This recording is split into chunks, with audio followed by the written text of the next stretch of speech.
Alright, so look, if you don't buy our theory, you should still accept our non-advocated. I would strongly encourage that you look at our non-advocated cards that we read, and that unfortunately they don't really answer because they're just saying that we're stupid. And it's honestly very demeaning in the sense that they're not using music to express themselves. They're just trying to use it as a counterpoint to try to act as though they're actually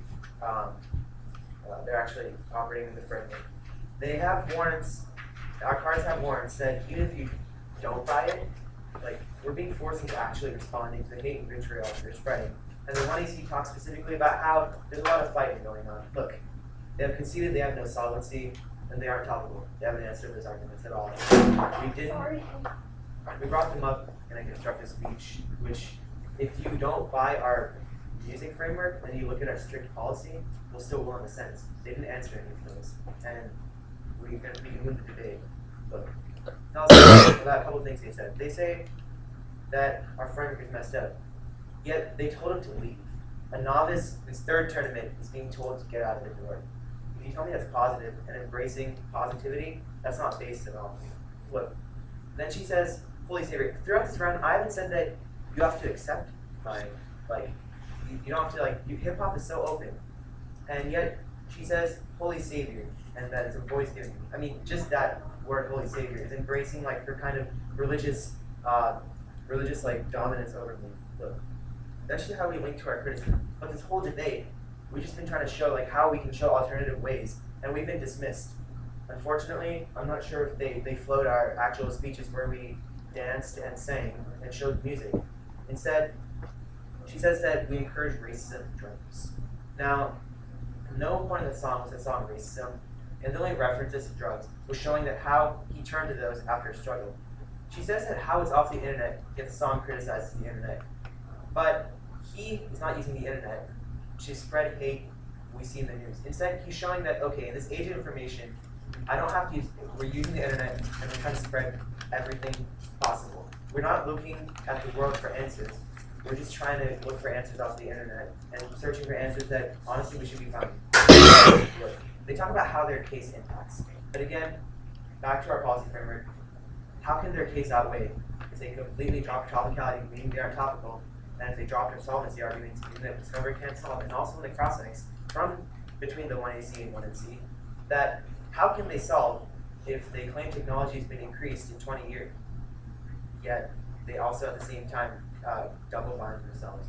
Like, even if we're not advocating our policy cards we read, and they're subjugating to flow you, you should also flow us in. You should look at our arguments in our policy, separate policy area. You should evaluate those in your decision making. So, if you feel that music is the ultimate way, that's fine. And it's honestly not going to offend me. I'm not going to tell you to leave the door like they did.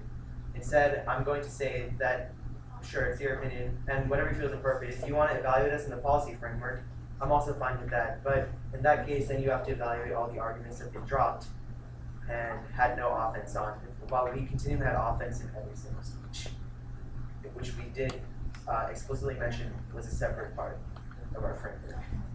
But if you do buy our framework, I'd like you to stay based and maybe take a listen to the music. Take a listen to how hip-hop is transforming the industry. Yes, it's controversial. That's the point. We don't go out and tell people, okay, just go shoot up or go argue mindlessly in these business suits and formal structures. Again, our Bleecker card talks about how their formal language itself, it's stifling thinking. I have not been able to actually express myself because every single round they're like, oh, what are you doing? Oh, what are you doing? They're being extremely condescending. And even if you don't believe that it wasn't condescending at all, I mean, just the fact that I wasn't even allowed to talk at certain points, I mean, obviously shows that. Look, they're reinforcing the system, control of the mind. And I hope that the age of information, that we use it for positive reasons. We try to be based. We try to stay positive. We try to do something that actually lets us learn this way.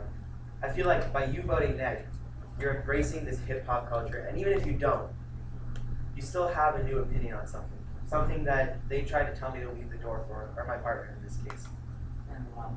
So stay based, and if you'd like, I'd strongly encourage you to go neg.